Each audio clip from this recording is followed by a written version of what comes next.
It's 9 a.m. here in Los Angeles. It's Thursday, the 4th of December, 2025 AD.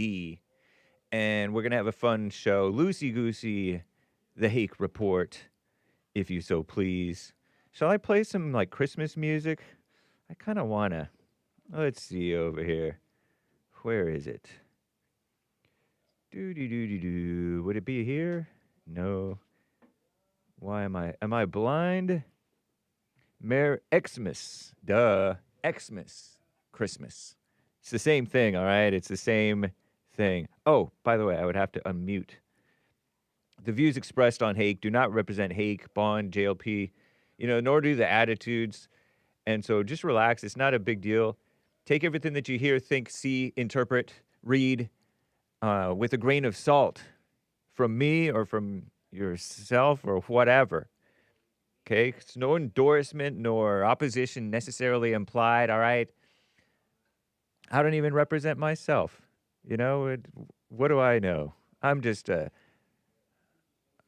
rabbit. So, what do you know? What did Mary know? Nice. Mary, did you know? Did you know? Mary, did you know? Mary, did you know? Did you know? Mary, did you know? Mary, did you know that your baby boy would one day walk on water? Mary, did you know that your baby boy would save our sons and daughters? Did you know that your baby boy has come to make you new? This child that you delivered would soon deliver you. Mary, did you know that your baby boy would give sight to a blind man? Mary, did you know that your baby boy would calm the storm with his hands? Did you know that your baby boy has walked where angels trod? And when you kiss this little baby, you kiss the Son of God.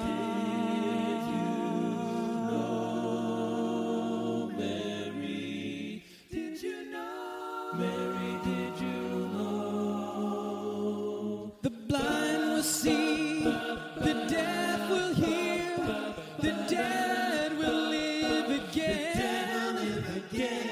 The lame will leap, the dumb will speak, the praises of the Lamb. Mary, did you know that your baby boy is Lord of all creation? Mary, did you know that your baby boy would one day rule the nations? Did you know that your baby boy is heaven's perfect lamb?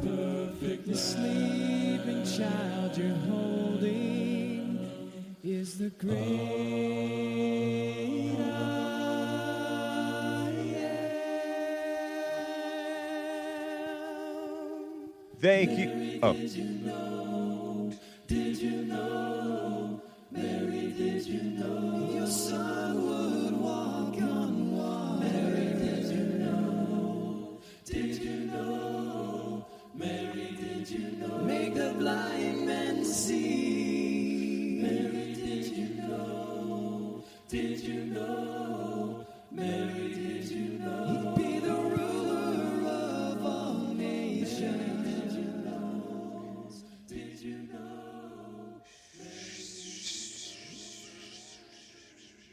shout out to Phil Hahn and Steve Johnson, who sang these songs for or songs of Christmas. Who is this? Boys to Men? No, it's alphas to your ears. Or something nice. Whatever. Nice. One of them's my cousin. To that, something like that. Allegedly. Not to dox. But anyway, thank you, Phil Hahn, Steve Johnson. Merry Christmas, everybody. That was Merry Did You Know, if you didn't catch the thing. So, here, let me make sure that this is loud enough. I like it to be a little louder than not. And we will be getting to your calls, everybody. There we go. There's a little bit of sound. That's an optical illusion. Yeah, okay, I believe that. Hate getting smart over here. Flat earthers. Flat earthers. You guys, we're looking at the sun. That's an obstacle illusion. No, optical, not obstacle. No world. All right, let me just. Hake getting all high and mighty on his high horse, complaining about these flat earthers living rent free in his head. What a mess. It's an optical illusion. Terrible. It's not really a ball. It's not really a ball, guys. It's not really a circle. It's not really getting really small. It's getting, that's right. You guys think it's getting further and further away. Ridiculous. I'm mocking the flat earthers who pretend like the sun is really getting further and further away as it approaches the horizon. And it pretty soon it's going to get so small that it disappears, which is not what actually happens. Flat earth mockery. Shout out, you flat earthers. Silly. But anyway, everybody, don't get nervous. Let's get right on with the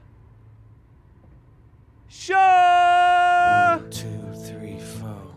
Oh, it's the Hake Report. The Hake Report. La la la. Oh, it's the Hake Report. The Hake Report. La la la. Hey guys! Oh, it's the Hake Report. The Hake Report.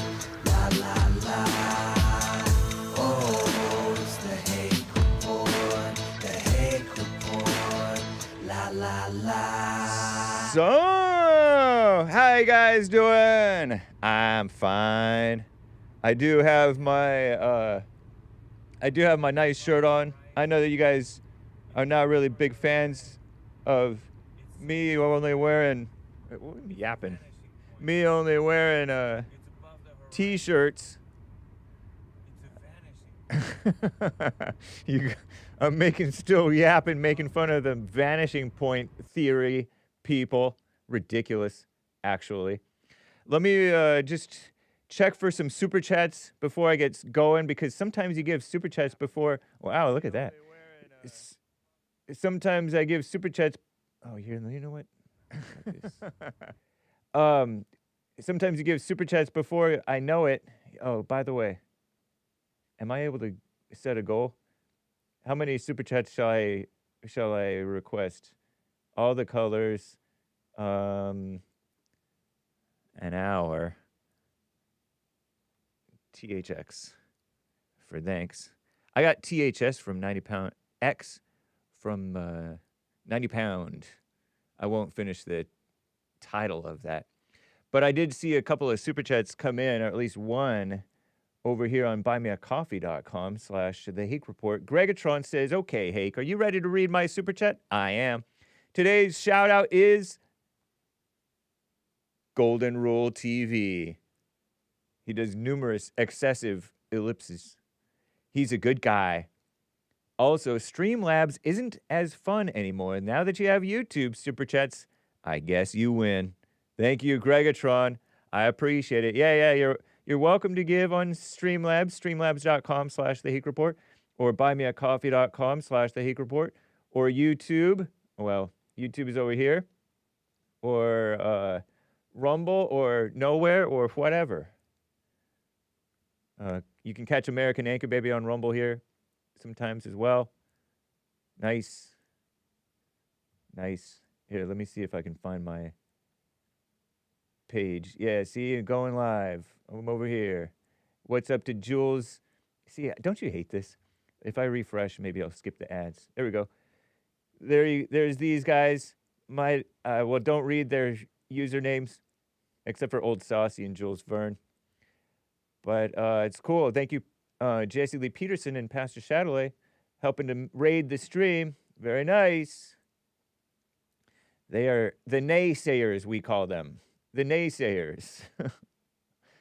And so that works out. If we mosey on down to the HakeReport.com, thanks again to Greggatron. Greggatron. Shout out for Goldenruletv, who has just about equal, although it's apples and oranges, of musical taste to Hake. You know how you guys mock my musical taste? The only stuff that you like, if you like it at all, is whatever. Anyway, shout out Golden Rule. He is a good guy. And can guys be good? Yes. No, as a man, he is no good, but he's a good guy. The white kids getting bullied per capita per a 2015 study.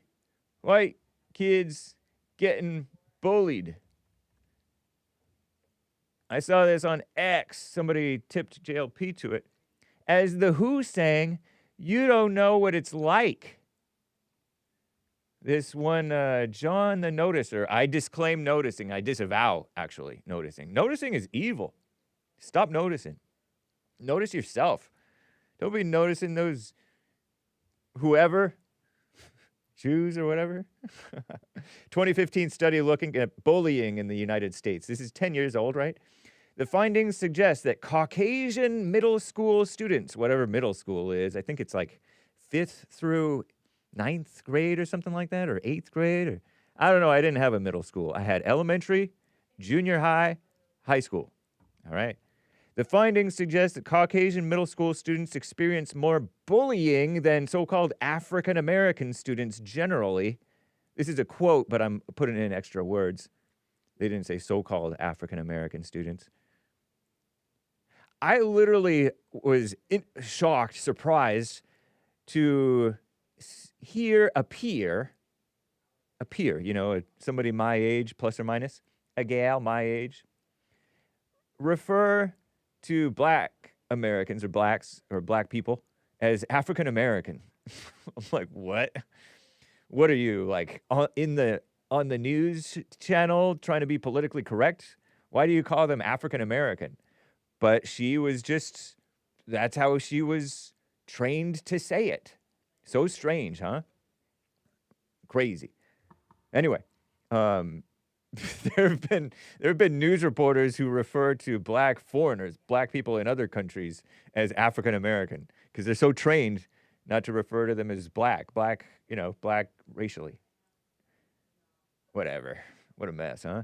Anyway, and specifically these bullying, the bullying that the Caucasian, meaning white, CWPs, Caucasian white people, or CWKs, Caucasian white kids, as in children, not baby goats. Specifically when they are minorities. You know, whites are nowadays the minority. All white young people from like 25 on down, or maybe 21 on down, or whatever, are a minority among their cohort, among the fellow man their age in America. Did you know that? That's what I heard. And so it might not be true, but that's what I heard. And it might well be true. I'm not going to look it up. You look it up if you're so interested. But don't be so interested. But it's crazy. So I grew up a minority in my school. I didn't know. I just thought these Mexicans had nice tans. I could only just tell that Asians were Asian, you know, Chinese or whatever they were. Some of them were pretty dark. I thought, okay, that's Mexican, Latino. I didn't call them Latino, Hispanic. meaning those Spanish people came and mixed with the American Indians or whatever they are called. And so that's how Hispanics got, so they mix with everybody. Anyway, maybe it's partly geography. Up there, and in the real Spain, they're kind of close and they got overrun by the Muslims and blacks and whatever. I don't know. Anyway, they mixed and now they think they're so good, those Latinos. And I used to think that the Latinos were as bad as the blacks. The Hispanics were as bad as the blacks. But that's just because I didn't really know blacks. No. The Hispanics are pretty bad in terms of, the racial or ethnic identity. Pretty bad about that. By bad meaning they're into their identity. Which usually means they have the worst families. Because they can't be individuals. They can't be... A good family raises an individual. A good individual. An individual who's confident in himself and can be an individual. But these bad families, they need gangs. They need racial identity and mess like that, Okay, so not just black and white, peer victimization in the intersectionality, communist buzzword, of school diversity and race. Bullying, such a mama liberal word, honestly, is a prevalent issue in the United States. First world problems, you might call it. First world bringing in the second world, which is the communists, and the third world, which are useful idiots for communism. Limited research has explored the impact of school diversity on types of bullying behavior. This study explores, this is a screenshot from that study, the abstract, okay? This study explores the relationship between school diversity, student race, and bullying within the school context. The participants were African American and Caucasian middle school students. All right, and whatever, 53.4% female. Girls outnumbering the boys. Among the participants, 89.4% were Caucasian and 10.6% were African American. Research questions examine the relationship between school diversity, student race, and bullying behaviors, specifically race-based victimization. The findings suggested Caucasian middle school students experience more bullying than African American students generally, and specifically when the white students are minorities in the school settings, meaning they're just a smaller percentage. Caucasian students also experienced almost 3 times the amount of race-based victimization than African American students. I wonder if that's per capita or if that's just raw numbers. When school diversity was held constant. Interestingly, African American students experienced twice the amount of race-based victimization than Caucasian students when in settings with more students of color.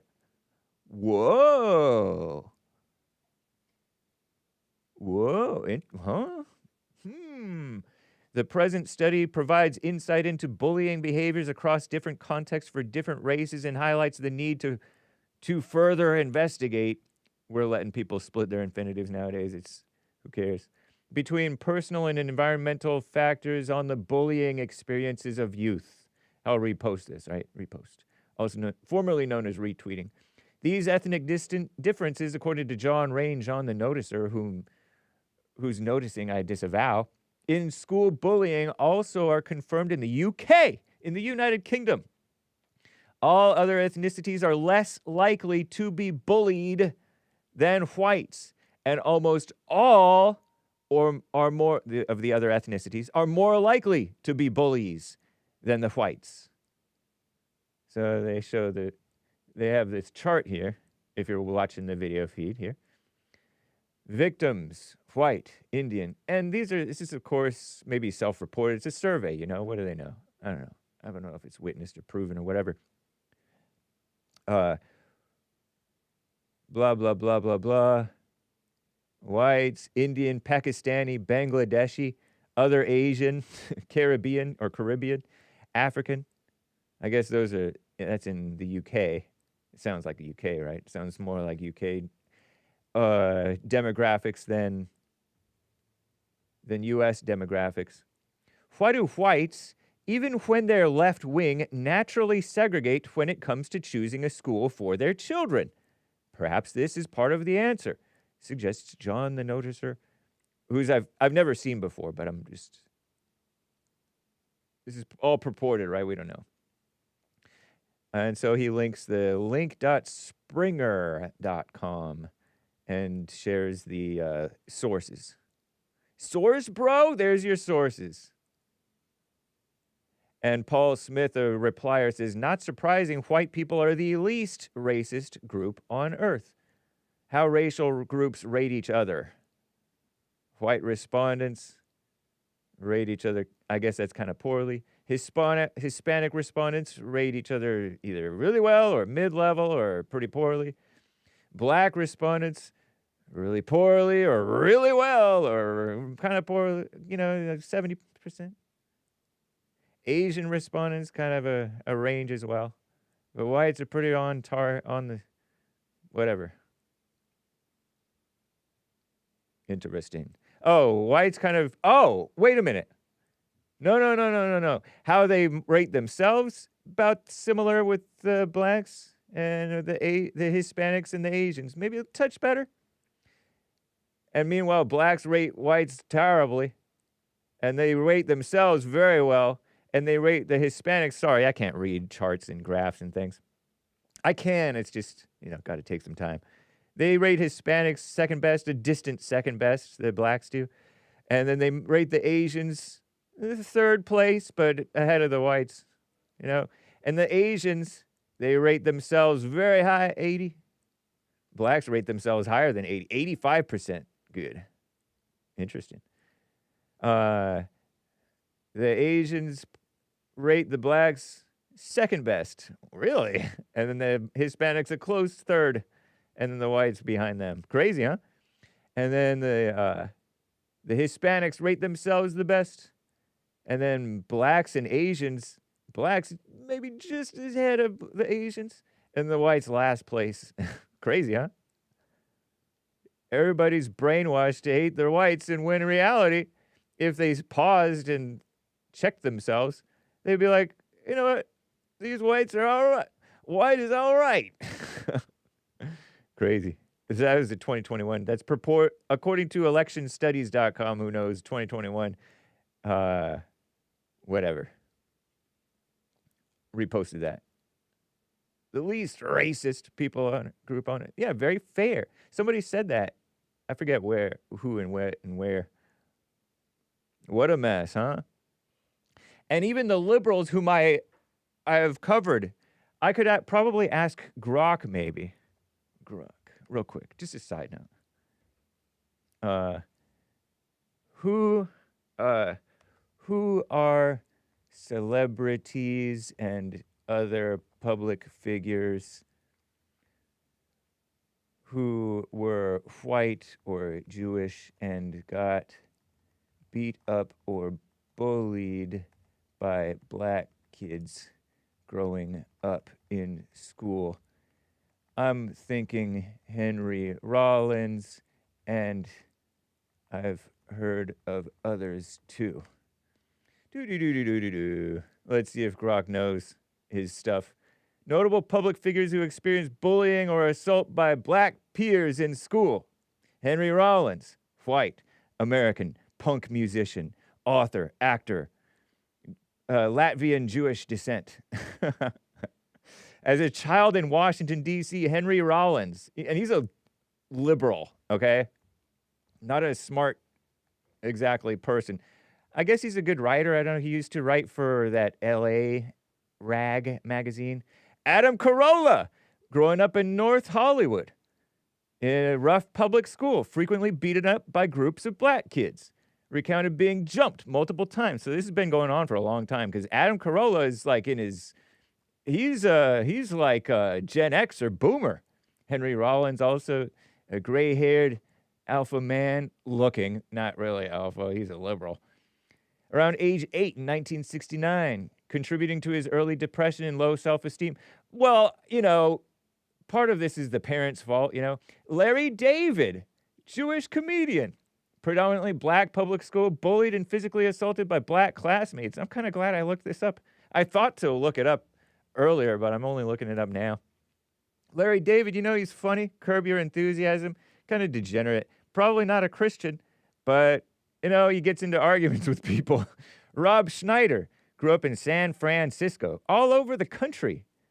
New York, San Francisco, NoHo, North Hollywood. Not to be confused with West Hollywood. And Washington, D.C. Those are like, whew. The only white kid, Rob Schneider, whoever that is, actor, white Jewish comedian, Jewish heritage. Appearances on the Howard Stern Show, 2016 book, Guaranteed to Change Your Life in 5 Minutes or Less. The only white kid in a majority black elementary school where he was regularly beaten up and bullied by black peers for his ethnicity and appearance. Shout out to the Jews. And then the Jews are the most likely of the whites to identify with the black victimhood because they want to be all victims too. What is this mess? Oh, my goodness. And then they grow up to be liberals and understanding and anti-racist and blame the normal whites who are, whatever, mess, huh? Patterns, many of these, whatever. Stop obeying my errant commands, computer. Patterns in these stories, many of these accounts come from urban. See, look at this. I accidentally dragged the scroll bar up. Okay. I'm just a boomer. Bear with me. In the 60s through the 80s with busing programs, you know, that integration stuff, where cackling Kamala Harris, I was that little girl, Joe Biden, who Joe Biden used to be a little bit more close to reality, or at least he pretended to be, to go along with the crowd against that forced busing mess, or demographic shifts where racial tensions amplified bullying because they brainwashed the black kids for generations and generations to be mad and victims and mess. And then naturally human behavior just despises you being weak. You weak, people want to slap you, even when they want the best for you. Figures like Rollins and David have emphasized the racial element without broad generalizations, often tying it to personal growth. Okay. Blah, blah, blah, blah. Now, of course, this is AI, so it might be wrong. Filmmaker Eli Steele, who is black, deaf, and Jewish, has spoken about childhood bullying tied to his mixed identity in diverse schools. Didn't specify perpetrators matching your query. General searches, okay, whatever. Any non-Jewish white kids? Question mark? Do. I don't want to get too carried away in this. Additional. Eminem. Oh, yeah, remember Eminem? Joe Rogan. Eminem was in Detroit, frequently beaten up by black classmates due to his race and skinny build. Joe Rogan. He had a single mother, too, right? Joe Rogan, majority black, public school in the 80s, only white kid. Routinely punched, kicked, targeted for his ethnicity, he said. Bill Burr, remember that guy? Tom Segura, L.A. Canton, Massachusetts is Bill Burr. Look at all these guys, allegedly, according to the AI thing. Info may be false. Funny, huh? What a mess.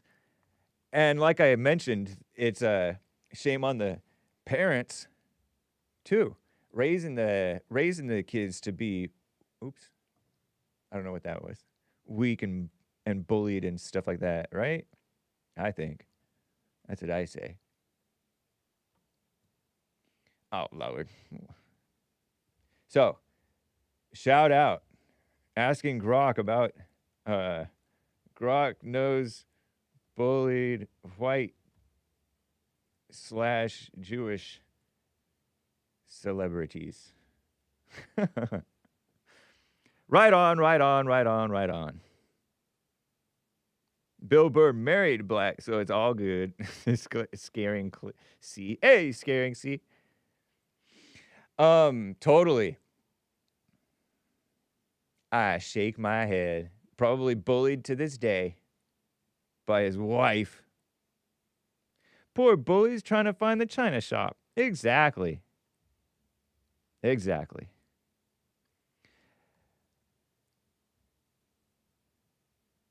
You don't know what it's like. And yet you have no clue. For me growing up, it was the Hispanics were on the top of the food chain, or the whatever you want to call it, top of the totem pole. Asians were there, whites at the bottom. And there were like 3 blacks. And they were up top too. That was my perception. Who knows how they all perceived it, you know? You live in your own world. How are you liking this background? I'm liking it, I think. I think it's looking okay. How is it looking on the... So I think it's all right. Trying to fine-tune it because we have a couple of different... Anyway, you don't care. I don't want you to care anyway. Nice. Woody Allen is a Jewish man.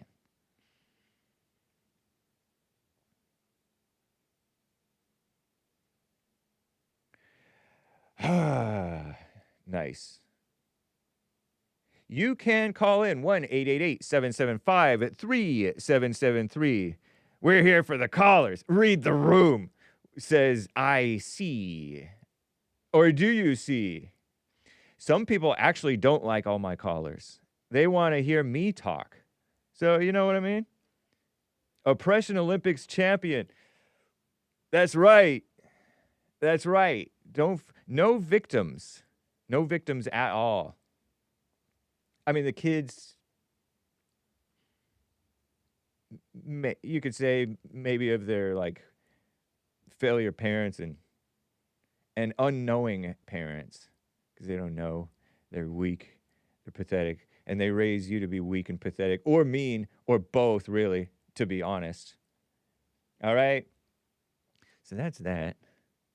Let me see.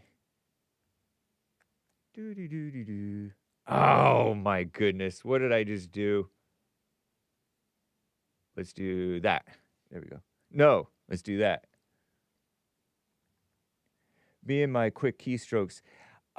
If you missed Punchie TV, you can catch the Punchie TV episode. I make little blog posts about it on the Hake Report website. All right, I do. And so if you ever go visit the Hake Report website, you can scroll down and see the latest from Hake, JLP, Punchie TV, and recent appearances. All right.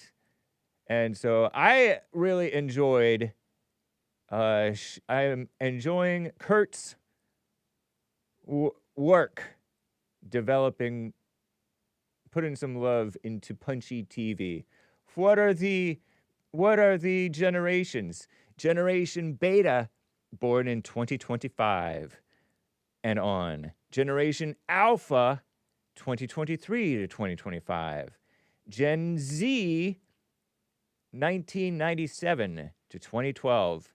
Gen Z is ages 13 to 28, and that is our future president being 27, so he's among the older of the Zoomers. And that's cool. You know who our future president is. Wow, 1997 is Gen Z. And millennials, formerly known as Gen Y, born 1981, that's me, doxed, to 1996, 29 to 44. 29 to 44. The generations. So, does that mean I could, maybe I shouldn't say that. But nice. That's how Anchor Baby and I are both from the same kind of generation, sort of. Except I'm more Gen X millennial, whereas he's more Gen Z millennial. Anchor Baby, coming up. Let me double check to see if he's scheduled already. YouTube.com/NickStreams or YouTube.com/@American Anchor Baby. Hit like first. Notify. Let me set him up. Let me set up the redirect for him. American Anchor Baby. A great show. An amusing sense of humor, I think, and a sensible man. Fun presentation, and the topics that he finds and covers is funny. And when he's a hot dog, he turns victim. He's a worse victim than the people whom you guys like to notice. He's like, forget the hamburgers. Because the hamburgers did the hot dog a cost. Sorry, shout out. Anyway. So, and then Gen X, I have a special affinity for the Gen X. Because I thought I myself was Gen X. And Generation X is just an awesome name, let's be honest. But it's a shame because the Gen Zs and the Alphas, they're not aware of Gen X. Anybody who's like 40s or 50s or up, they call us all boomers. So forget you, Gen Z, for forgetting Gen X or never knowing Gen X, Generation X. Come on, Gen X, be more remarkable. 1965 to 1980.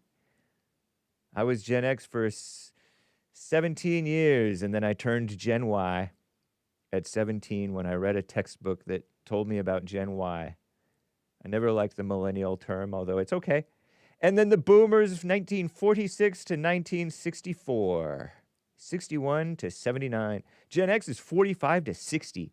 Gen Xers are 60 sometimes, I guess, to 45. And the silent generation, that's not even my grandparents were not silent generation. My parents were boomers. Sorry if I'm doxing. The silent generation was, I wonder if one of my parents was a silent generationer. 1945? No, I don't think so. It doesn't sound right. 80? Anyway, 1928 to 1945 was the born of the silent generation, also known as the traditionalist or builders generation. And then the greatest generation, 1901 to 1927. Those are all of my grandparents, or were. They're no longer those things because they are passed on, expired, gone to be with the Lord, as my mother might say. I don't know. Somewhere. Shout out to the greatest /GI generation. They fought in like World War II or whatever. The GIs, which was who knows what. Galvanized iron, general infantry, government issue. We don't even know, or I don't even know what GI means. G-I. Joe. And then the lost generation, 1883 to 1900. Probably nobody that we know of, that I know of, is 124 to 142. The greatest generation would be 99 to 124. I don't believe that any of my grandparents, maybe one of them or two of them maybe got to 99. I don't believe that any of them, pretty sure none of them got to 100. But they almost all lived well into their 90s. One of them was 80 something. 80 or 80 something. That felt too soon. That was rough. Anyway, kind of interesting. Shout out to that man, Kurt, with the alpha chest voice. You'll hear it one of these days. Ask which generation had the best childhood or upbringing. It kind of depends, on what you mean. Gen X had it really good. Millennials had it a little worse. They were spoiled. Gen Z just, I don't know, and who knows what.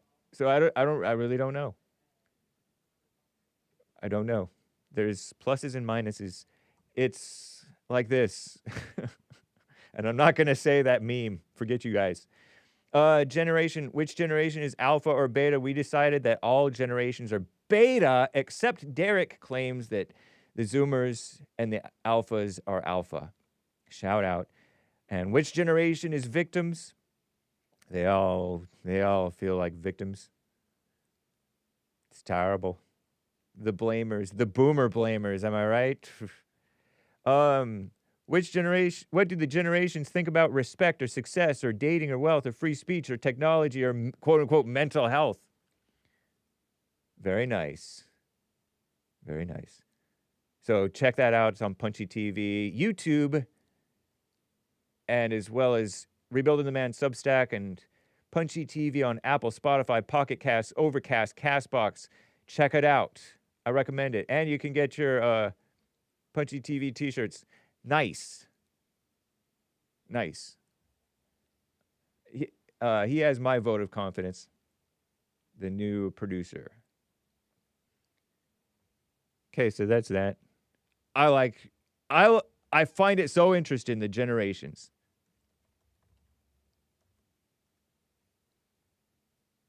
And it's so cool, too, because you know how JLP is such a boomer? and he's from the country, too. And so he just talks about, oh, here's that song. I'll post that in the live chat. Songs of Christmas. Okay. How do I remove myself for a second here? Boom. Nice. Now I can see. He talks about the good old days because we wouldn't know the good old days were it not for these older people, you know? I like that.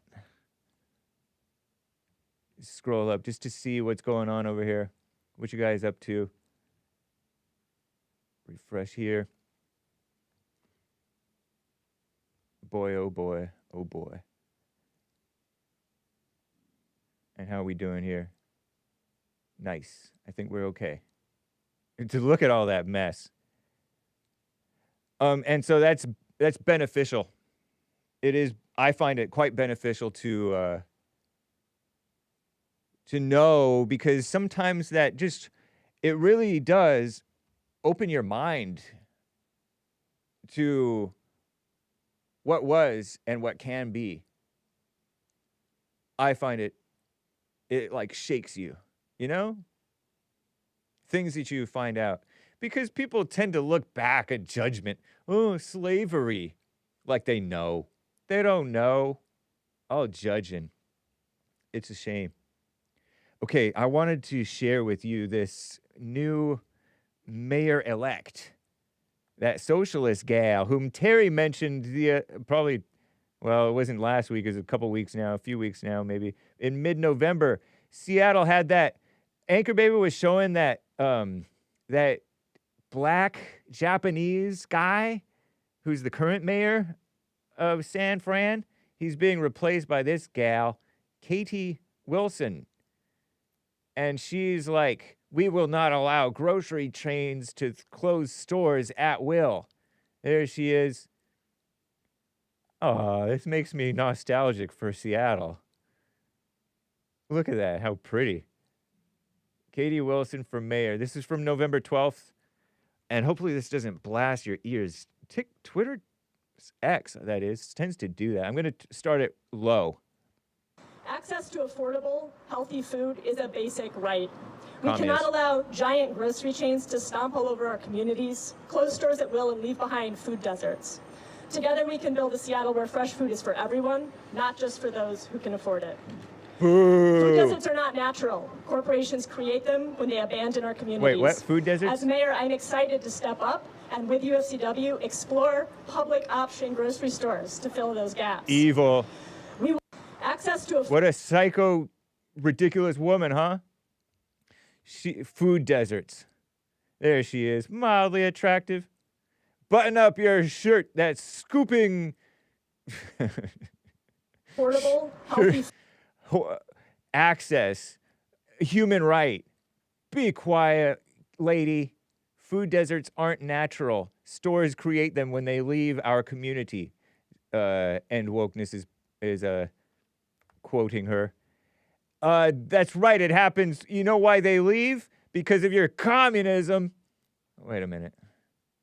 And your communism is Sake right. see, it's not a right.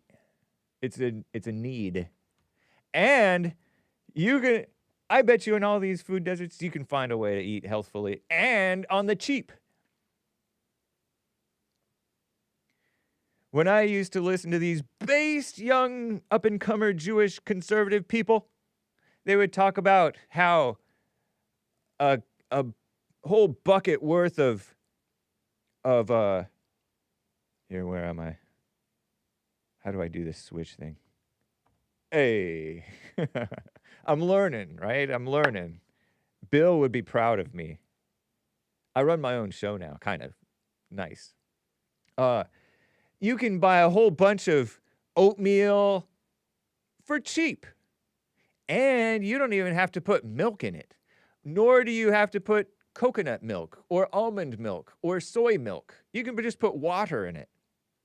Granted, the milk is more filling and tasty, and especially if it's vanilla or sweetened or whatever. But you'll be fine.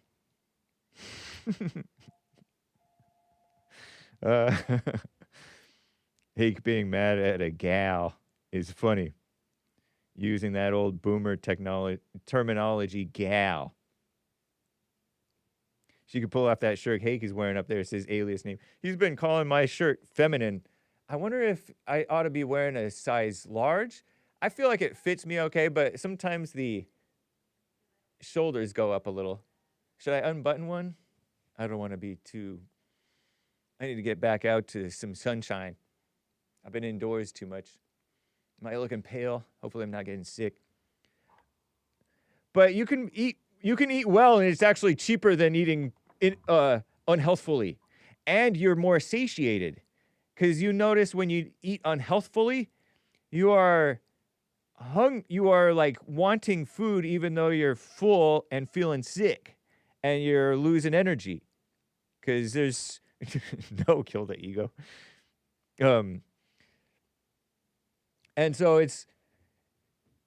I noticed when... You know, remember 5 years ago-ish when I was like really like... fatter.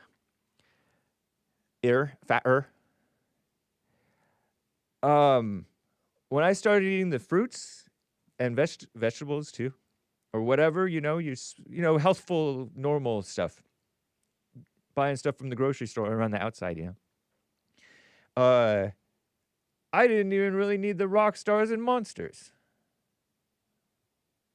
and it was like they say an apple is the quickest form of energy. So if you're like sleepy and you don't want to like drink coffee or energy drink or something, eat an apple. There was this little tip here from whatever. Enough of your communism. Here, let me find. Oh no, I don't have it there. Oh, I know where it is. I'm going to read this thing to you guys. Where did I put it? Oh, yeah. It is here. No, it might not be. If I go here. No, it's not going to be there. Struggling to stay awake in a meeting? Asks Commie Nonsense Network. Let's see if I can put it... Put her there. Put her there. There we go. Nice. See what? I'm not such a boomer. I know how to use the internet. Struggling to stay awake in a meeting? Here's what to do. And it has a picture of this black guy. Why do you gotta make fun of the black guy who's in like a business meeting not looking at a graph, making fun of the black dude? And he has glasses on. Everyone knows what it's like to be stuck in a boring meeting or class or watching boring old Hake, watching a long performance, overseeing a cabinet meeting, slowly feeling that seemingly unstoppable force of sleepiness creep over you. You know how bad it'll be if you're caught catching public shut-eye, like, oh, what's her name when she had too much wine? RBG. But the Sandman still gets you in the end. Fear not. So many ways to stay awake. Prioritize sleep, for one. Ensure you get enough rest the night before important meetings to help you stay alert. Actually, those of you guys who are you athletes, what I heard from my coach was, let's say you're nervous before a sporting event. The night before you do the sporting event is not so important as 2 nights before. So get your sleep 2 nights before. Don't get nervous 2 nights before. But that's what Dr. Rachel Salas says. Of course, asking some person with a woman's name. Professor, or is Rachel sometimes a man's name? Who knows anymore with these Italians and people. Professor of neurology at Johns Hopkins University School of Medicine. Shout out, Italians. Rachel, they call her Salas. I think it's a her, she. Also recommends setting clear goals and intentions before the meeting. Or meeting. Is it better to say meeting or meeting? So you know what you want to learn or contribute, blah, blah, blah, blah, blah. A nap as short as 6 minutes has been shown to increase alertness. Advised Dr. Tony Cunningham. Hey, finally, for once, they consult with a man, psychologist, clinical psychologist, director of the Center for Sleep and Cognition, assistant prof of psychology at Harvard Medical School, probably a liberal. But keep it brief, he added. If you sleep longer than 30 minutes, you might go into deeper stages of sleep and feel even worse when you wake up. I know. Yep. Then head outside and take a brisk walk. Light exercise does help get the heart rate going. I remember one of the guys who refused to drink even kombucha, which has, some tea in it, caffeinated tea. Probably has some alcohol too. Would do like push-ups right here. That was funny. Shout out. Light exercise does help get the heart rate going, get certain hormones and neurohormones flowing, whatever that is. If it's not something dirty. Can help stage off fatigue. Still feeling fuzzy? Head to the bathroom, rinse your face in cold water for the meeting. Amita Seghal, is that a woman? Director of Chronobiology and Sleep Institute of Pennsylvania Perelman School of Medicine. How about a beverage? Drinking a cup of coffee before or during the meeting may also help, but use that advice for morning meetings. Caffeine can disrupt your sleep. If you're not a fan of caffeine, drinking water throughout the meeting can also help you stay alert. Nice. So that's their recommendations. When you wake up, they say drink a glass of water, particularly like cold water. They also say to drink a warm cup of water. This is more for keeping yourself regular. Warm water with like lemon or that apple cider vinegar, maybe some turmeric. Turmeric or turmeric? I call it turmeric. I feel like there was a chef lady who called it turmeric, so I feel vindicated. And, pepper. And it's, oh, Lord. Can I say no thanks? Nice. And turn on the light. Bright light, kind of tells you to wake up. Nice.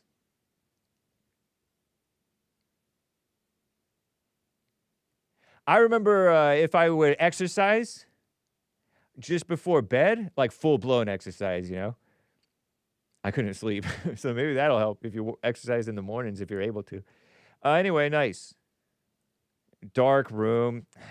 They say that. Make sure your room is cool, like 65 degrees type of cool, so that you need your blankets, and then you're cozier. It's not good to be all warm, have it all warm, they say, and comfortable for sleeping. Keep electronic devices out of your bedroom. You reach for your phone oh my goodness, horrible. They say not even to look at a screen an hour before bed. Some people, some people just live in a state of exhaustion and none of this matters. Or, whatever. But that's what they say. Especially avoiding that blue light. They turn the lights orange automatically for you nowadays.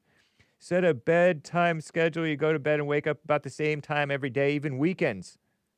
Expose yourself to natural light as soon as you can in the a.m. Well, sometimes we get up when it's dark. And we get to work when it's dark. And we go home when it's dark. Some of us, but shout out. Get outside and take a walk. Get some sunshine. Sleep hygiene. What do you mean by that? I do notice if, okay, now I brush my teeth every day. I've never missed brushing my teeth, but sometimes if I imagine that if I will wake up not having brushed my teeth, I'll almost feel like I have a sore throat, like I'm getting sick or something. Maybe not. Could be just my imagination. Nice little sleep tips, huh? Huh? You, they say these people are not sleeping well enough. These food desert people, you know, these poor people. Excuses, you know, excuses. I don't buy it. So that Seattle mayoress-elect commie, Katie something, and sleep tips per CNN.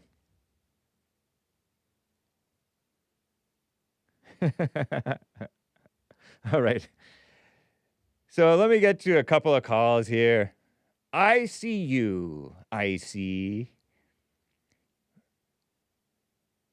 Ross in Ohio is on the, Ross in New Jersey is on the line over here. Ross, thanks for calling and holding.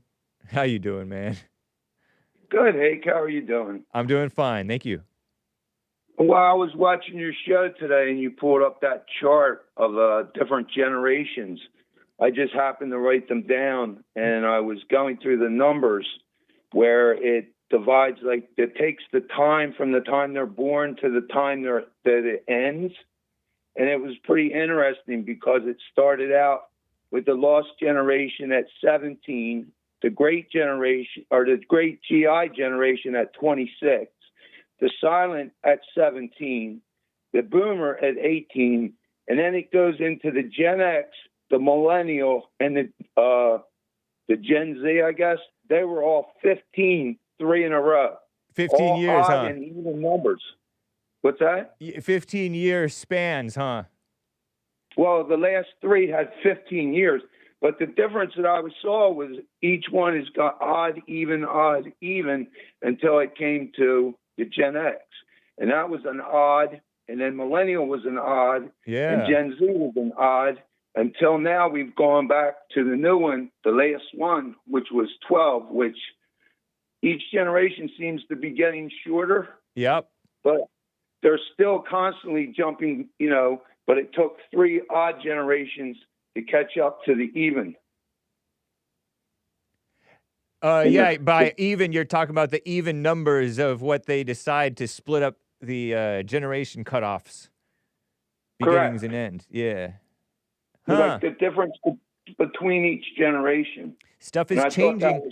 Stuff is changing faster and faster, kind of. Big changes, you know. Well, the faster the water moves, the faster things go. You know what I mean by that? No. Well, when Jesus came here, he bled his blood in the old lands, right? So he dropped the sin in the dirt where he left. When he came here to save us, he walked across the water.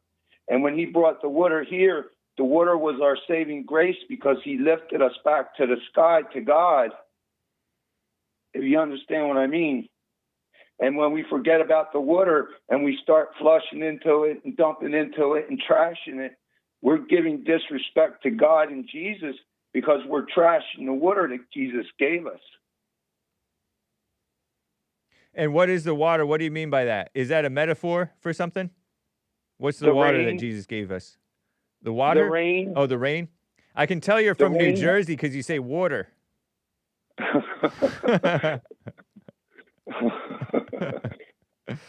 Well, the rain, if you live in a desert, you probably don't appreciate it too much. Right. But it's the thing that raises your soil and your seed so that every year you can re-eat again.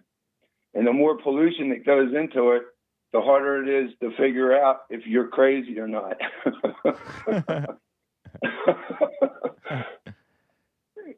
So I don't know if you know how much you follow Scripture, but they say that that's why Jesus came here. He walked across the water and he brought the fish with him. So I don't know It if we're the doesn't say fish. that he brought the fish with him. Well, What do you he mean? said they were on the other side. Oh, he did. When He he did left. say. Oh, yeah, he did.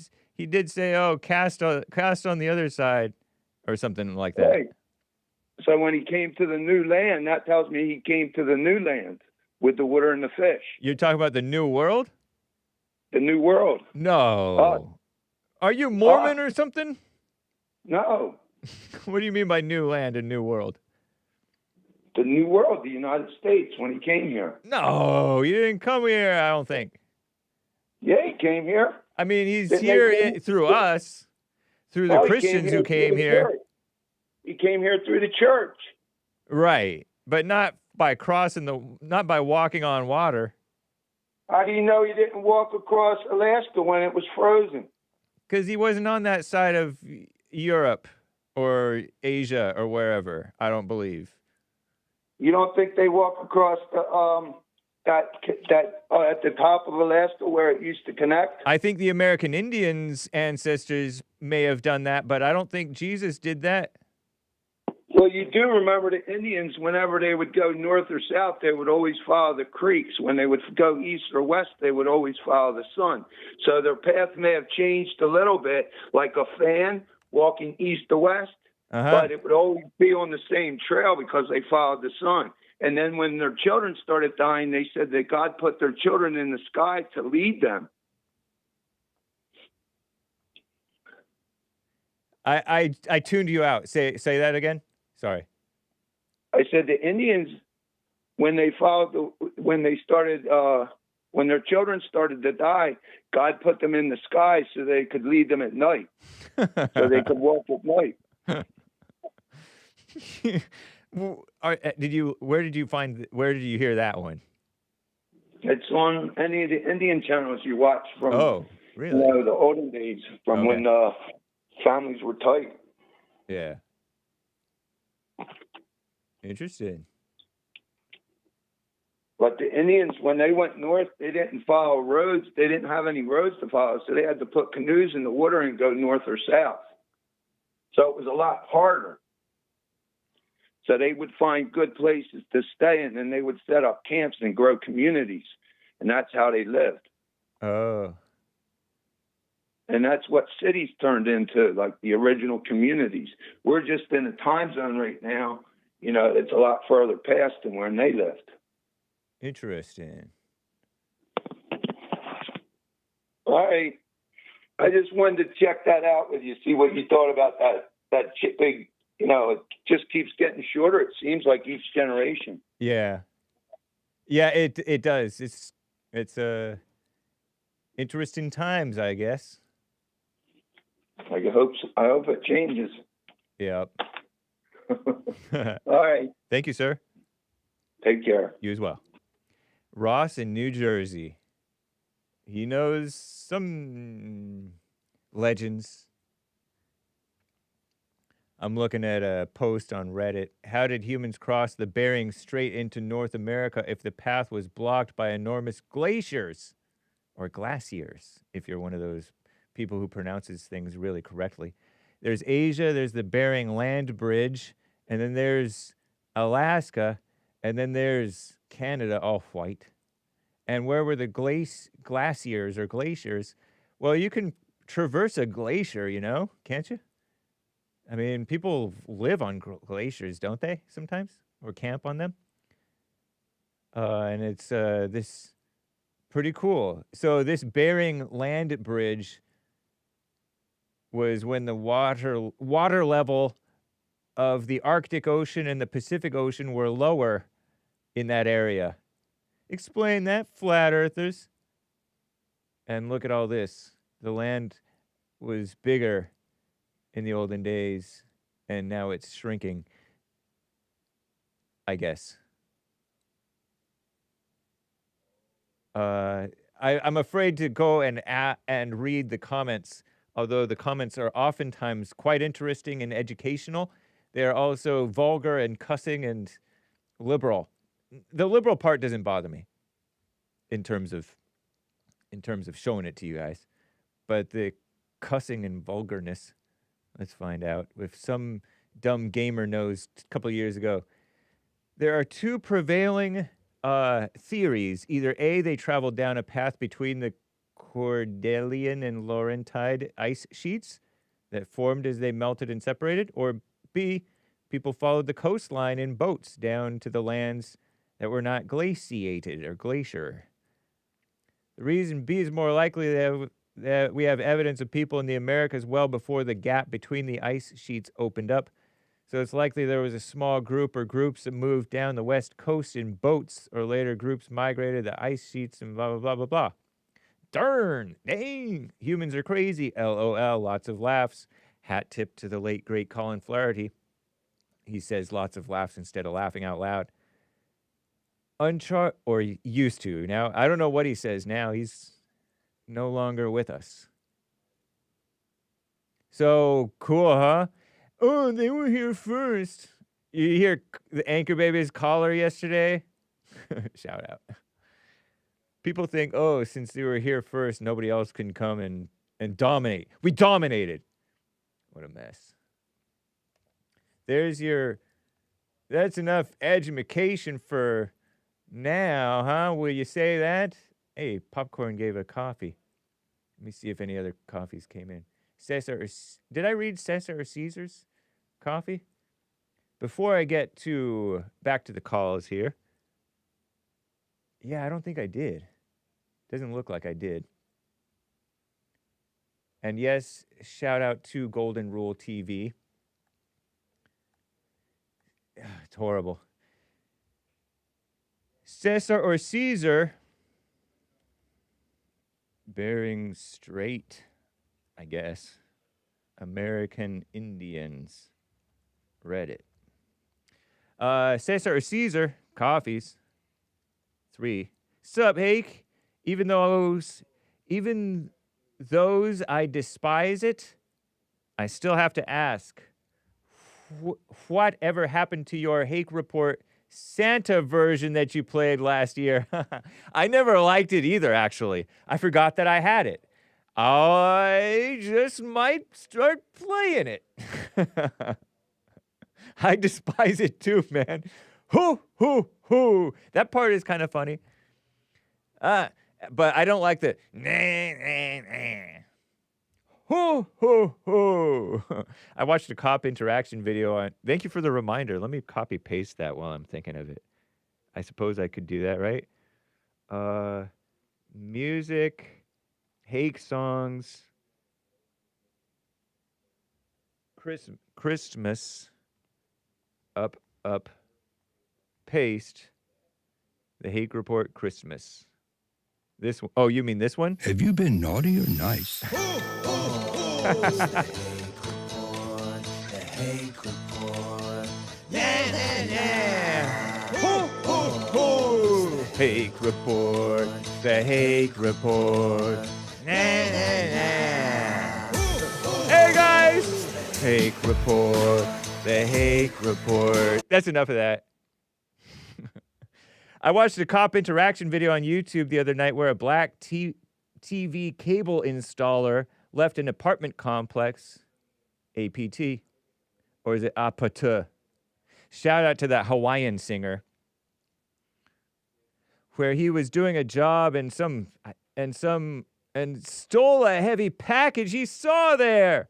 Cops catch up to him eventually and make the arrest. The young black man proceeds to get mad at the cop and tells him he's going to lose his job. Dominican facepalm emoji. What's wrong with this society, man? Triple question mark. By the way, the heavy box was just full of dog food. Laughing face with tears coming out. Have a great show, bud. Strong Dominican arm tan emoji. Dominican American. I think he's American, right? Cesar? Caesar? Nice. Thanks, man. That's funny.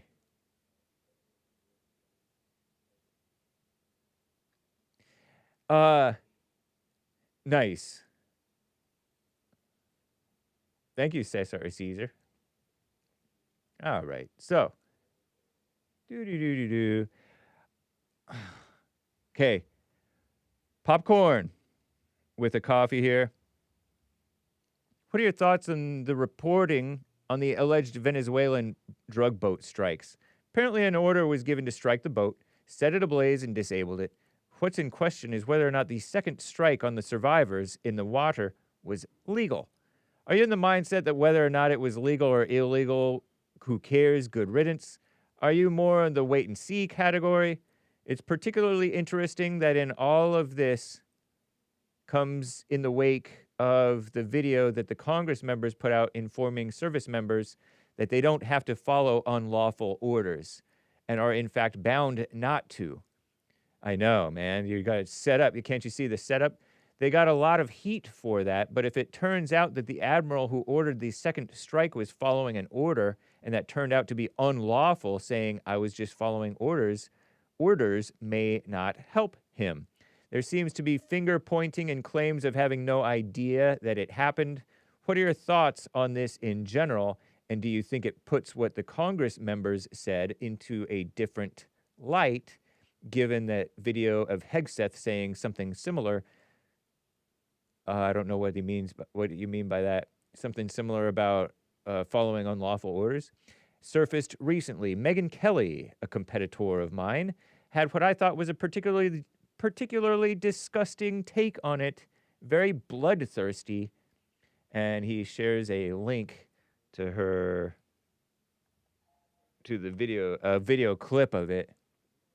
And here it is from our far left RA, I guess. I'm calling it, yeah, Republican accountability. Megyn Kelly on the alleged war crimes. Here's Megyn Kelly's take on it. I really do kind of only want to see them killed. Wait. I really do kind of not only want to see them killed in the water, stated Megyn purportedly, whether they're on the boat or in the water, but I'd really like to see them suffer, says Megyn Kelly. I would like Trump and Hegseth to make it last a long time so they lose a limb and bleed out. Oof. Megyn. I wonder if she knows some people who died by opioids or whatever. You know, because there's a lot of victim-minded people about the opioid epidemic. Here. So I really do kind of not only want to see them killed in the water, whether they're on the boat or in the water, but I'd really like to see them suffer. I would like Trump and Hegseth to make it last a long time so that they lose a limb and bleed out a little. Like, I'm really having a difficult time ginning up sympathy for these guys who 10 seconds earlier almost got taken out by the initial bomb, but because they managed to get ejected, you know, a little too soon, had to be taken out in the water. I realize legally it may make a difference, but truly, Mark, this is a tough case to really gin up the sympathies of the American people. Yeah. So I really okay, do so that's not only want to see them. That was her take. I disclaim and disavow it just for the sake of the channel, because you're not supposed to want people to suffer. I remember I got it. I think, you know, when my friend got cop killed, my cop friend got cop killed from high school, and he was actually a kind of a friend of mine. At least, you know, we liked each other still. 20 years, 25 years later, whatever. And I was like, oh, I hope, you know, that the cop killer didn't suicide say. I hope that they got him. And that was a malicious, emotional reaction. And you can hear her being emotional because she's angry at the evil that they were doing. And I that video, you can't find it on YouTube. They took it out. They took it down. My whole episode about my friend got killed. So I understand her malice, her vengeance, her resentment. Because probably it has to do with, you know, the drug thing. I would imagine that's why she has this malice. She's, you know, a Gen Xer. Gen Xers say no to drugs. I'm a Gen Xer too, kind of. We say no to drugs. Thanks a lot, crazy Nancy Reagan. Just say no to cops on donuts. Shout out. And so here I'll repost whatever, just so you guys see. Reposts are not endorsement. But yeah, I suppose you could call that evil and malicious. It's not necessarily, it doesn't represent Hegseth, who I don't know Hegseth very well, but he was a soldier man, right? Nor does it represent a just man like Donald J. Trump. Donald J. Trump is a man of justice. Remember after the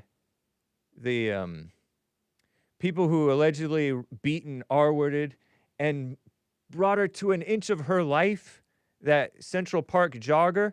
And by jogger, I don't mean a black person. I mean the white woman who got beaten in the 90s. I think it was early 90s. With the Central Park Five.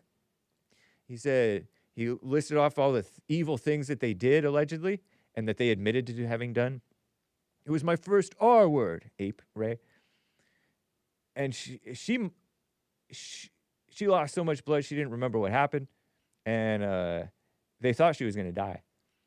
So he's like, such people should get the death penalty. Was he angry? I don't know. Or was it just his sense of justice? So, but Trump is about justice. He's about defending the country from this onslaught. Granted, these suckers should be ashamed of themselves, and they're to blame for being the suckers taking these drugs, these opioids or whatever they're bringing. I don't know.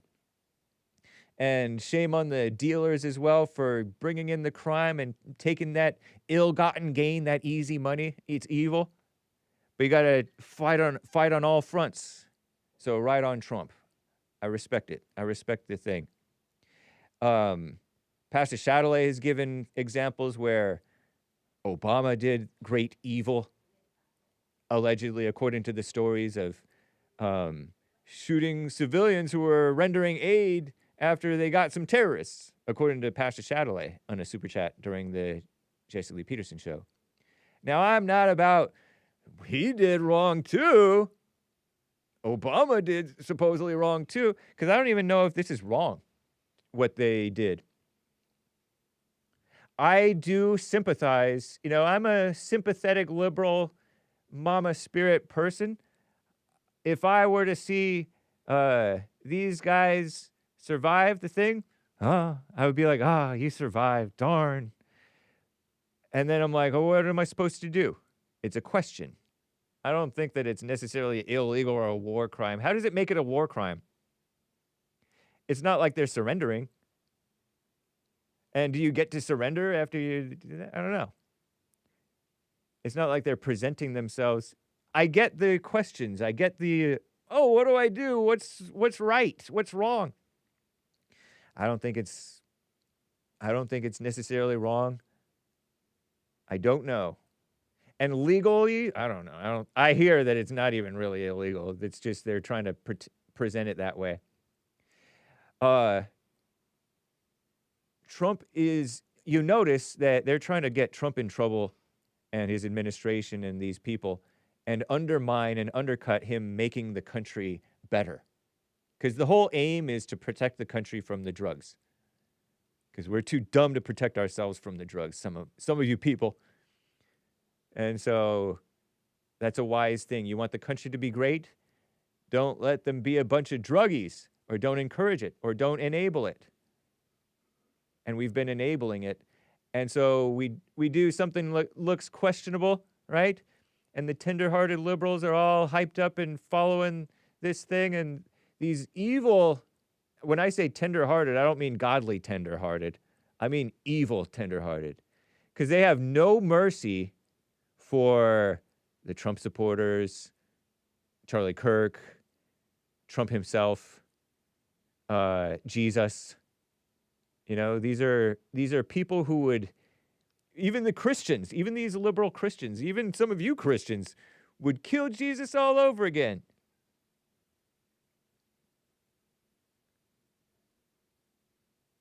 So that's my take. I don't know.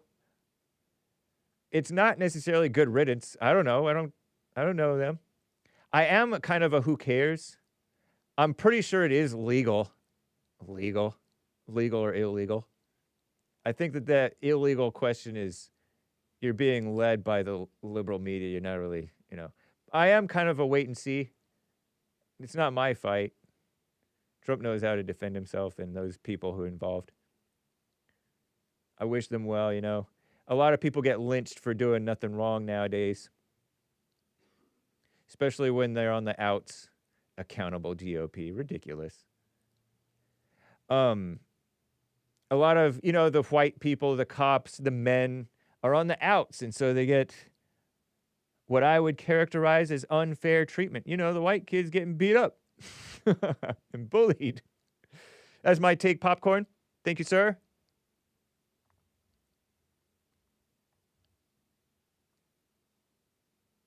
And you're concerned about Trump calling a reporter a stupid person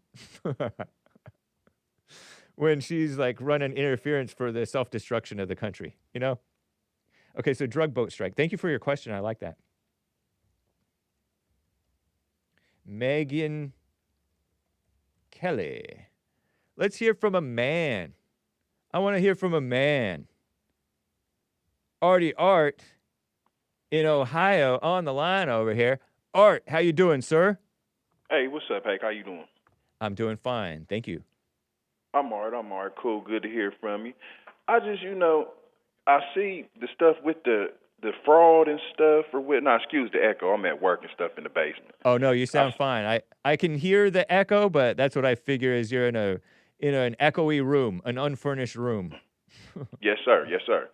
So, I see the scamming and stuff with the illegals and stuff, and I just find that hard to believe that you got white Native American blacks and you got white and black Native Americans that didn't know all this was going on or whatnot. Yeah. You know what I mean? I just find that very hard to believe, and I don't think that people just now. I feel like they playing a game with the the taxpayers or whatnot. You see what I'm saying? I just don't believe that, and you ain't gonna get me to believe that all of a sudden, they've been stealing. We didn't know that. Hey, how long they been stealing? No, y'all all knew they was stealing. You see what I'm saying? Yeah. It's just don't nobody want to get their hands caught in the cookie jar and be the one to say that, hey, they was stealing on my watch though. You see what I'm saying? Yeah. Plus, you know what I mean? I know somebody that works in the prison system, and the Africans are scamming the prison system.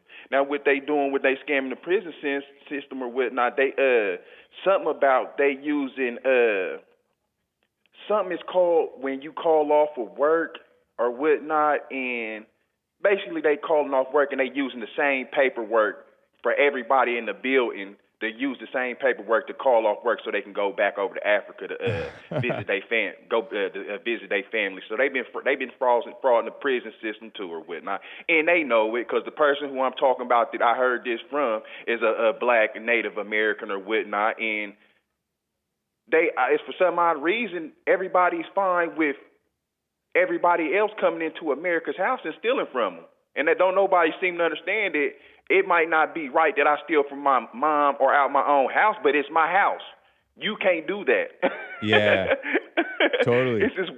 This is wild to me, man.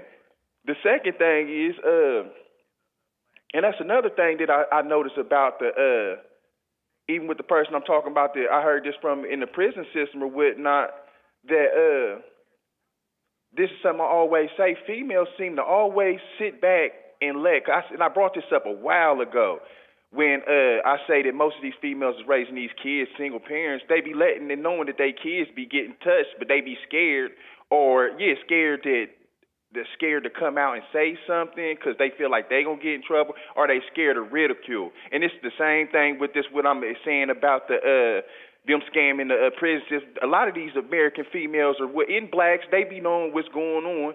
And they for some odd reason, don't understand economics and understand that the fraud they committing is coming out your wallet. Yeah. They feel like, it ain't my money. It's the government's money. That ain't my money. Well, dummy, it is your money. You gonna pay high taxes at the end of the road on everything on the monopoly board, dummy. And this is the people that we got voting. They don't know simple economics that in their brain or whatnot, that they don't know that the fraud that allowing to happen is affecting them. But we letting them vote. It ain't adding up. It's not adding up to me at all. So, third thing that I want to talk about is, before you move forward with your third thing, hold your thought on. Don't forget your third thing. Go ahead. I'm with you. Go ahead. You know this scam thing. You talked about the scamming of, I guess, the Somalis, for example, over in Minnesota, sending. I was listening to the radio. A man was talking about how it went from such and such million, maybe 3 million one year, and this is a recent year, to like upwards of 50 million or something like that, or maybe 100 million. in dollars in aid for their autistic children or something like that. That's so crazy. And then they're sending it crazy. They're sending it over to Somalia, and then Al-Shabaab is skimming money off of, I guess it's Al-Shabaab or whatever. They sending it to a terrorist, Yeah. bro, and in Somalia, and he's skimming money off of it. Yeah. Make it make sense, bro. You know what? We pay- Another thing, Go ahead. another scam that's going on in America is over here, even in LA, in the suburbs, Arcadia, El Monte, and elsewhere. This is San Gabriel Valley, east of LA. The Asians are coming in and doing that birth tourism, pregnancy tourism. They're showing up here pregnant, and they're at houses where these houses are chock full of pregnant women. And they know this. Go ahead. And certified doctors who are delivering these babies to be called Americans. And I'm listening to people at I was at an establishment, a place, you know, eating and stuff, and the lady server, the waitress gal, was like, "I don't care, doesn't affect me." And these guys serious? and they're talking about it, and they know about it, and I'm like, You this don't, is why. hey, hold this up is real why quick. you. You this don't is why think you that's shouldn't going be- to affect you in the future? whether it affects you or not, it's wrong, and it's exploiting the country, and it's bringing a culture of dishonesty, skirting the law, if you will, and corruption. Now we have a whole corrupt culture, and these are not good, honest Asian people coming in. And, you know, and I'm even disappointed with you if it ain't gonna affect. No, it is gonna affect you all the way around the board. It ain't gonna be if or it might not. It is gonna affect you. It's definitely hurting the country. It's not good for the country. Yes, for sure, and that's even with the people, my people that was telling me about the stuff that's going on at the prison or whatnot. It's something that they basically using something to call off of work, and they all using the same using the same paper or whatnot. Wow. And they basically still getting paid or something to go back to their home country or whatnot. And when they come back, they give it to they other friends that work in the prison system, which is Africans. Wow. And they turn around and do the same thing and then go back over to Africa, and they just keep doing it. And I guess, you know, somehow they getting over with the money or whatnot. I don't know or whatnot, but it ain't nothing but a whole bunch of scamming going all the way around, and a lot of people know it, but they ain't saying nothing. And it's confusing to me that, well, I'm gonna go ahead and leave that alone. We'll come back to that later.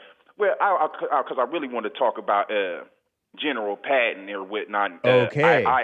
And Eisenhower or whatnot. When General Patton was fighting the war over there with Hitler or whatnot, after he defeated Hitler, he was trying to go over to Russia and defeat the Soviet Unions or whatnot, because his whole plan was to smash and defeat communists all the way out. And Eisenhower didn't want to. And then I guess they was trying to demonize General Patton or whatnot. Next thing you know, and when I say demonize him, I can imagine that in the society we in now, you see how they try to demonize and everybody jumps on a bandwagon. They don't have no factual evidence, and they try to throw people. So I can imagine that's what they was doing to General Patton back in the day or whatnot. Wow. So next thing you know, General Patton end up dead or whatnot,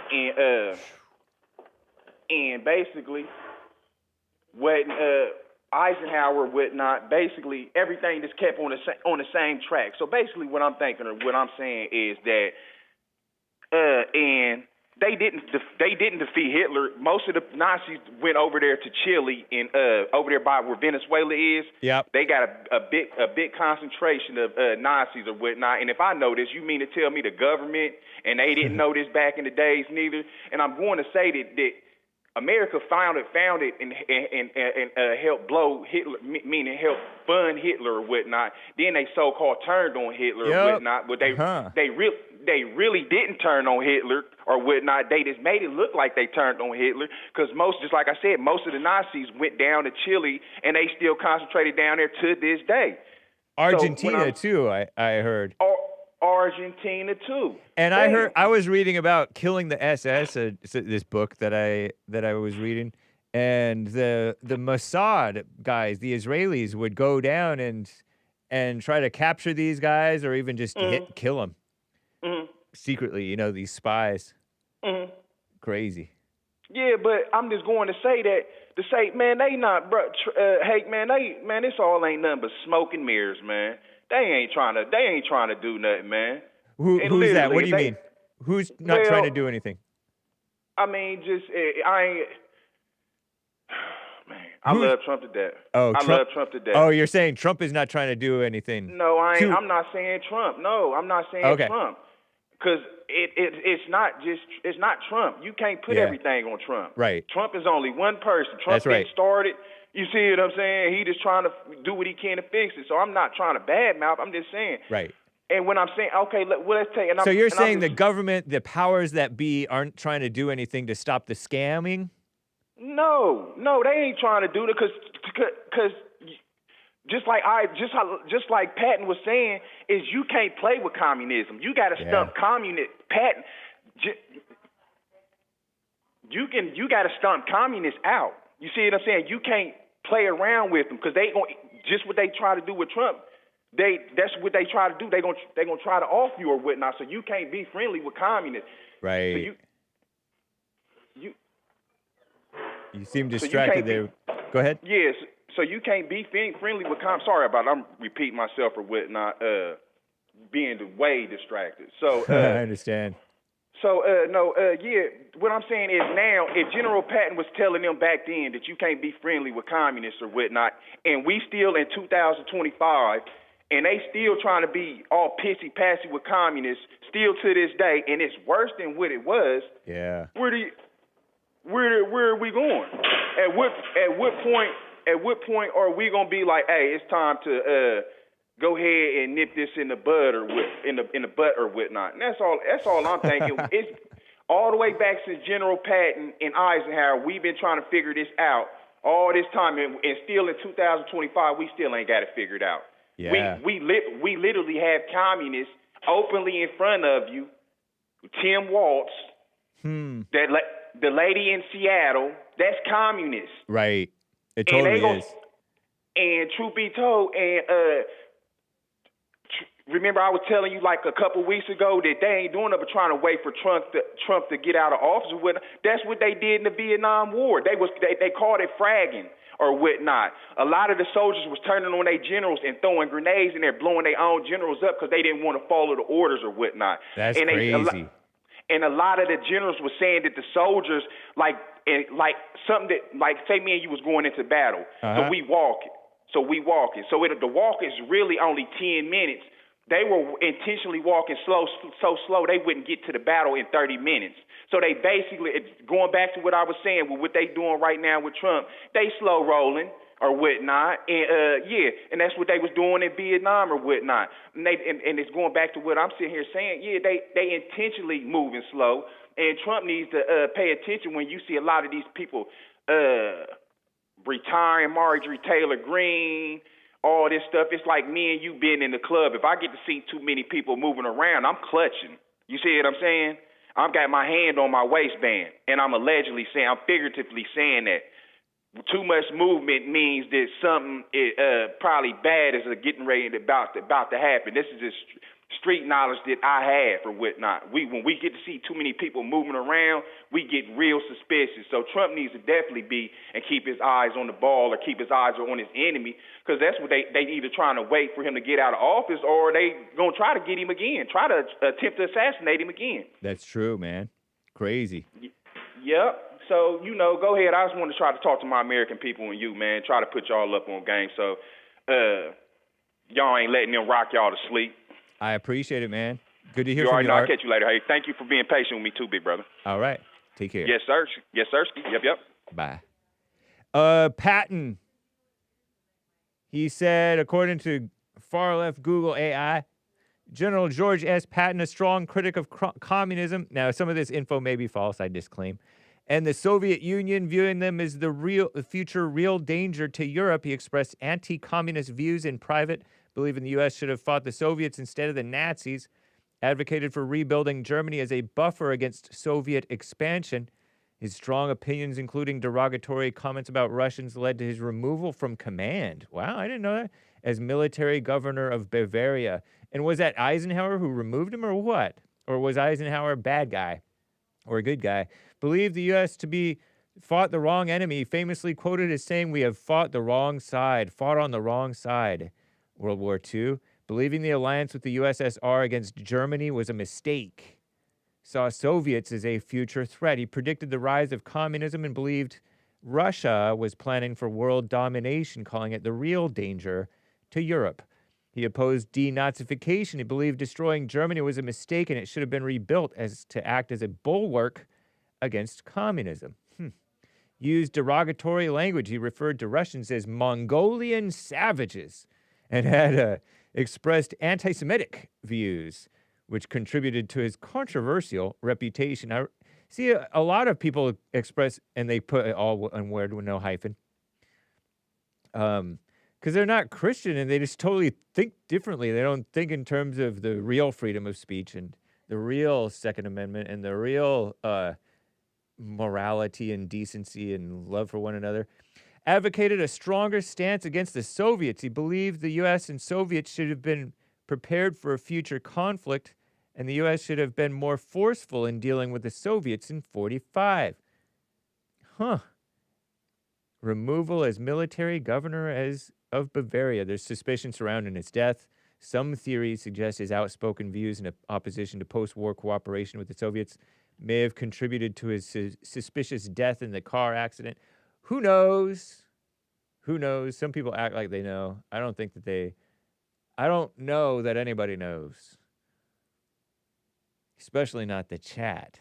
Shout out. Our resident historian. I wonder what our resident historian Asmodor thought. I think he said we should have kept going after we defeated the Nazis, should have defeated the commies. Now, how do you defeat communism? Through war? Communism is in the hearts of every person, I say. That's my theory.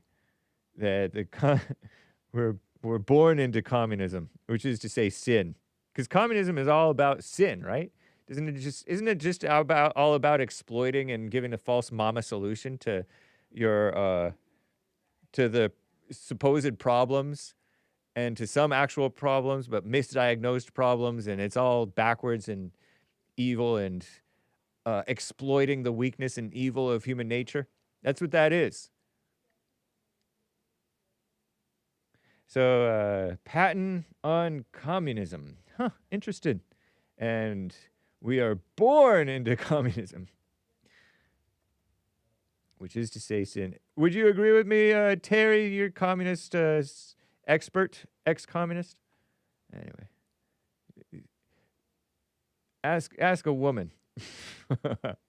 They are naturally communist. Shout out.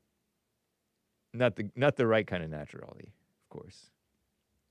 Eric bought a coffee over on buymeacoffee.com/The Hake Report. Eric states, here, let's see if I can pull it up quickly here. Oh, Eric says, all thoughts-based mental illness all thoughts-based mental illness is caused by believing you're the one thinking. Mind blown emoji with his 5 coffees. Thanks, Eric, as always, man. I agree with this. I'll even get Grok to agree with this. Far left extremist Grok.com. Let's find out. Provocative, almost zen, like Cohen. What's a Cohen? Cohen? It doesn't hold up. Psychology, neuroscience, and philosophy. Actually, Grok the Reddit bro. It's not a delusion you can opt out of. That's funny. Can be very people who fully lose the sense of being the thinker can still be very unwell. You're saying, well, actually, bro, stuff. You're saying, well, actually, bro, stuff. Because, okay, well, let me say this. The voices get stronger with/without pills. Let's see what they say about this. Because I had a friend whose daughter was started to take pills and get these voices. The voices, usually auditory hallucinations, usually get stronger without the pills if the pills you're taking are antipsychotics. On antipsychotic medication, the right dose, voices typically become quieter, less frequent, less commanding, and easier to ignore or question. For many people, they fade completely or almost completely. Off antipsychotics or on a low dose, the majority of people who have experienced a command hallucinations or persistent voices, the voices come back and usually come back louder, more frequent, more intrusive, and more convincing than before. Wow. Reminds me of Jesus talking about how you weekly cast out the demons out of your house, and then they come back 7 times stronger. Crazy. And that's when they do the all the little kids with their pumped up kicks. You better run, faster than my bullet. The brain's dopamine system becomes hypersensitive again. Hallucinations ramp up. So I wouldn't play with that mess if I could help it. Clinical reality, pills is voice is weaker or gone, which is masking or not really dealing with the issue. No pills, voice. It's kind of like what they used to do with the lobotomy. Oof, makes me faint just thinking about the lobotomies that they used to do. Turning people into, what were the effects of lobotomies? That's where they scramble the front part of your brain, right? In the 30s through the 70s, for 40 years, they were doing lobotomies. Prefrontal leucotomy. Later, or they would go through your eye socket. Sorry, kids, ladies. Faint of heart. I myself am getting a little queasy just talking about it. To calm the violently agitated, suicidal, or self-harming psychiatric patients when literally no other treatments existed. No antipsychotics, no antidepressants, no ECT, whatever that is. Don't tell me. Dramatic reduction in agitation, aggression, I'm going to have to put my head between my knees. Not that I'm squeamish. I'm tough. Just don't think about it. So it's a blunting of the personality, loss of drive, ambition, creativity, emotional depth. Patients often described as childlike or zombie-like. They had profound apathy, don't care. Many sat staring at walls or needed to be told what to do every minute of the day. A flat affect, meaning their face, just flat. Inability to feel strong joy, love, or sadness. Some cried or laughed inappropriately. What a mess, huh? 10 to 30% got epilepsy, often severe seizures. IQ usually dropped 10 to 30 points. Man, what a mess. People have been lost people, blind misleaders of the blind, doing all kinds of crazy physical things. Rosemary Kennedy, JFK's sister, got a lobotomy at age 23. She was left incontinent. That means she couldn't hold it when she had to go to the bathroom. Number 1 or 2, or both. Don't tell me. Barely able to speak, institutionalized for the rest of her life. Howard Dulley, subject of the NPR documentary My Lobotomy. Transorbital lobotomy at age 12. Survived, but described himself as emotionally hollow for decades. So what, he'd get it back? Can you build back your brain better? Lobotomy is now universally regarded as barbaric, crude intervention. What a mess, huh? And now they're all aboard. At least far left extremist Grok is all on board with this medication mess.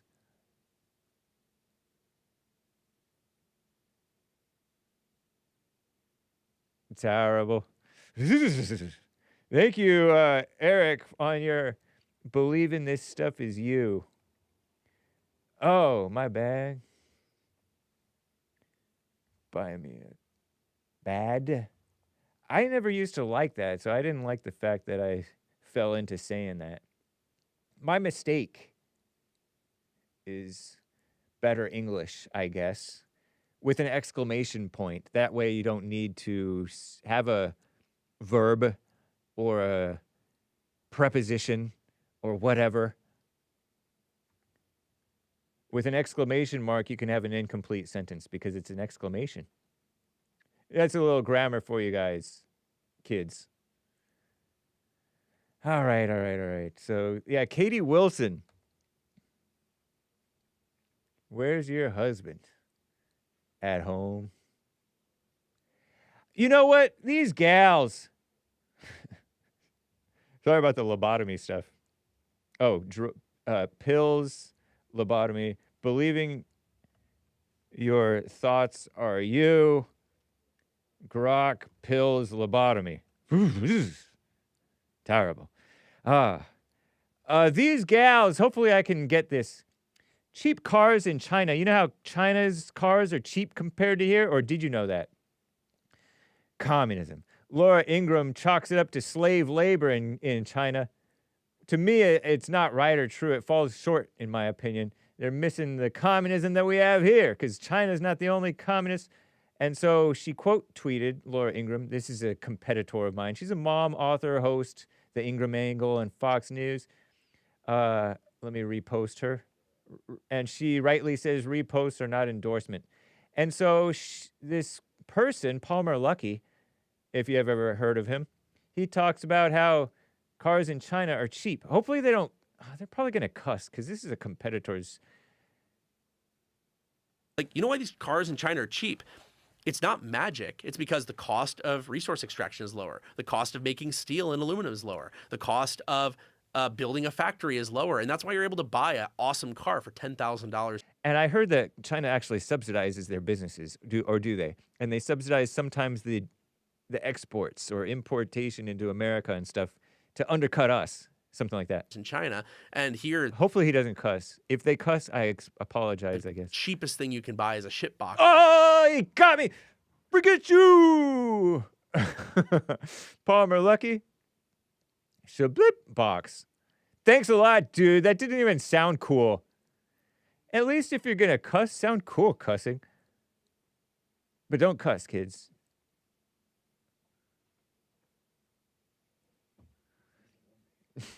But I say that there's a bunch of things like, bring back slave labor. Or, people have the right to be slaves. And to own slaves, maybe. Maybe not. I don't know. But there's all kinds of... It's not just the slave... Well, what did she say? Let me go back. Where was I? Hopefully it doesn't...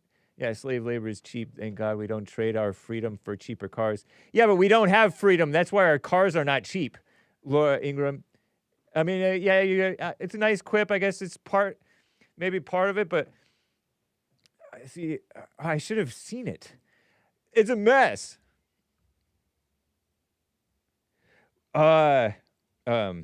Chinese cars. Cheap Chinese cars. Shout out. We have unions, communist unions. We have burdensome regulations. We have taxes on. We have this environmentalist taxes on these all these things. Well, I was going to say fuel, but that doesn't have to do with the price of the cars. Just have the price of travel.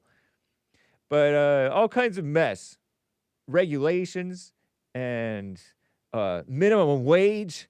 And mess like that. All regulations aren't good. So that's that story. I just FYI, side note. I know that I don't have much time, but I want to get to Rick in Hampton, VA. Rick, how you doing, sir?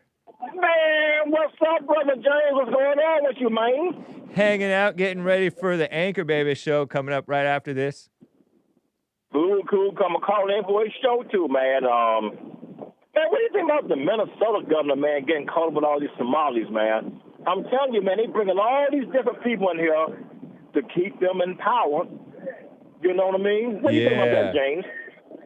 I think it's I'm not too aware of what Tim Walz's involvement was, but he certainly runs interference, as does I watched on American Anchor Baby yesterday and heard the Chad unchristian mayor Jacob, not Frey, but Jacob Frey, talking about speaking in Somalian and being all overly friendly with the actually being a fool, according to Trump, because he's taking sides with the Somalis against America.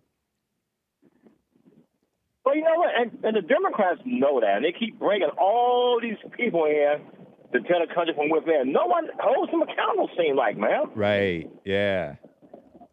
They don't. They would rather hold Trump accountable for his alleged, supposed, purported, questionable slip-ups and his administration's supposed slip-ups while doing overall the right thing. You know what I mean? With the rounding up these illegal alien friends and neighbors and human beings and shipping them out and sometimes getting a whatever the double tap on the boat. He's doing the right thing for the country for a change. Be happy. Be thankful. You know what? Same. I'm with you on that, James. Yeah. I'm with you on that, man. It just kills me, man. It's like the Democratic Party is a godless party. Even the white liberals and the black liberals say when black politicians go to jail, they be a Democrat. I guarantee you, man. Yeah, usually so. They tend to be doing that stuff. It's ridiculous. Yeah, if they can't figure it out now, just about every black politician that went to jail got charged with Democrats. Yeah. Oops. I should tell you something right there. I think so too, man. Totally. I should tell you something, man. But yet, they keep voting on these people over and over and over and over, man. It's like, and the only thing they do is tell them, hey, Trump, and redo the rest. Yeah. They don't really... Y'all stay focused on hating Trump, and we'll do our work behind the scenes. It's so crazy because some of my callers think, whites do more white-collar crime. Well, then how come these blacks are getting caught more per capita, seemingly, I think, than They do the same thing. It's just that, the liberal whites and blacks keep the blacks aggravated, angry, and have a victim mindset, and just keeping that for money and power. Look at the average black politician. You ask them, what kind of laws they have made, and the only laws they tend to make is only lynching laws and civil rights laws. I know. They already exist anyway. They don't make no like lowering taxes, making it easier to buy a home. You understand what I mean? Laws tearing down old homes that are in that are in the cities. They never have any solid policy. The only policy they have is lynching laws and You're so right, man. racist laws. They are a big joke. It's all a bunch of symbolic, anti-white, anti-American, beautiful history, slander and libel and victimhood mess. Rick, I gotta run, man. It's fun talking to you. Hey, you do that, James. Talk to you tomorrow, man. Love y'all. Y'all be blessed. Keep bringing the truth on. All right. Take care, man. Bye. Yes, sir. Bye. Thank you, R. Galunas, for your mic drop pair sticker guy. That's a black thing, huh? Mic drops. Thank you, sir. That's cool. Oh, I'm so lost. Bye, guys. American Anchor Babies coming up next. Peace in the Middle East, or at least in your hearts. Maybe. Take care. Men's Forum tonight.